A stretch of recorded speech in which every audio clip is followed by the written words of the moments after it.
హరీష్ రావు బండారం బయటపడేసరికి కొత్త కథలు మొదలు పెడుతున్నాడు. ఇప్పుడు కాళేశ్వరం కథలు చెప్పే ప్రయత్నం చేస్తున్నాడు. జడ్జిమెంట్ తెల్లారి అప్పీల్కి పోతారు. జడ్జిమెంట్లో మీకు వ్యతిరేకం వస్తే అప్పీల్కి పోతారు. అంటే వ్యతిరేకం వస్తుందని తెలిసిపోయినట్ట, లేకపోతే రహస్యం బయటపడ్డది కాబట్టి ఈరోజు దాన్ని కప్పుపుచ్చుకునేందుకు కొత్త కథలు చెప్తున్నాం. సరే చూద్దాం రేపు ఏమొస్తుంది, మీరు ఏం చేస్తారు, మీరు పోయిన టీం ఎందుకు పోయినరు అనేది తెలిసిపోతుంది. కానీ ఒకవైపు ఏమో కేసీఆర్ ఇక్కడ బహిరంగ సభ పేరు మీద డ్రామాలు మొదలు పెడితే, అటువైపు ఏమో మీరు మీ బీజేపీ కథలు మొదలు పెట్టిండ్రు. వాస్తవానికి అక్కడ నిపుణులతో కూడిన కమిటీ సందర్శించే రోజును గుర్తుపెట్టుకొని జీవన్ రెడ్డి జాయినింగ్ మీటింగ్ పెట్టింది వాస్తవం కాదా? ఎవరికి చెప్తావు కథలు? ఇలా కేసీఆర్ను లేపేందుకు కట్టెలు పెట్టి లేపేందుకు ఏం మాటలు మాట్లాడుతున్నావు కదా. మొత్తం కేసీఆర్ రేంజ్ ఇది, కేసీఆర్ రేంజ్ అది. KCR range farm house range 2.5 సంవత్సరాల్లో 3 సార్లు బయటకు వచ్చిన రేంజ్. తన రాజకీయ జీవితం ప్రమాదంలో పడ్డప్పుడు బయటకు వచ్చే రేంజ్. ఆ రేంజ్ని తన్నే కదా ఈరోజు అధికారంలోకి వచ్చింది. మళ్ళీ బయటికి వెళ్తుండా? పోయి నువ్వు కూడా ఎక్కువ మాటలు మాట్లాడుతున్నావు. కానీ రేపు నువ్వు సిద్దిపేట చూసుకొని నువ్వు గెలుస్తావేమో. నిన్ను కూడా గెలవనిచ్చే ప్రసక్తి తెలంగాణ ప్రజలు లేదని చెప్తున్నారు. కేవలం నీ రాజకీయ ఉనికి కోసం బీజేపీకి పోవడానికి నువ్వు నిజంగా నీకు దమ్ముంటే నేను 2029 వరకు కూడా నేను బీఆర్ఎస్లోనే ఉంటా అని చెప్పగలుగుతావా? ఆ దమ్ముందా నీకు?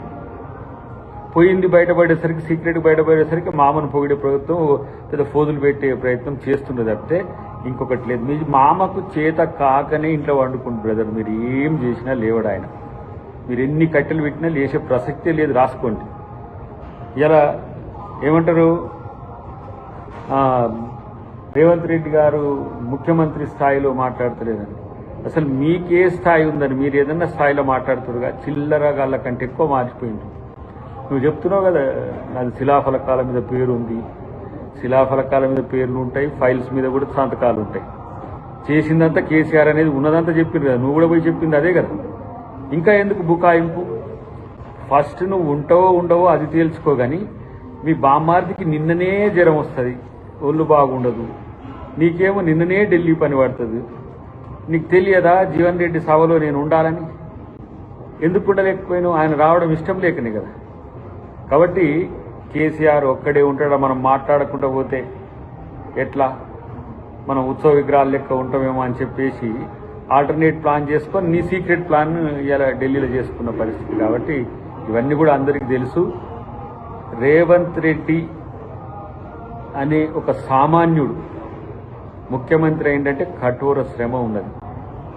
మీరు తెలంగాణను బకాసురులాగా, ఇంకా భూబకాసురులుగా మారి పాపాలన్నీ చేసి మిమ్మల్ని ప్రజలు తీసి బండకేసి కొట్టినా ఇప్పటి వరకు ఇంకా మీకు ఏం జరుగుతుందో అర్థం కాక మైండ్ బ్లాంక్ అయి పిచ్చి పిచ్చిగా మాట్లాడుతుంది.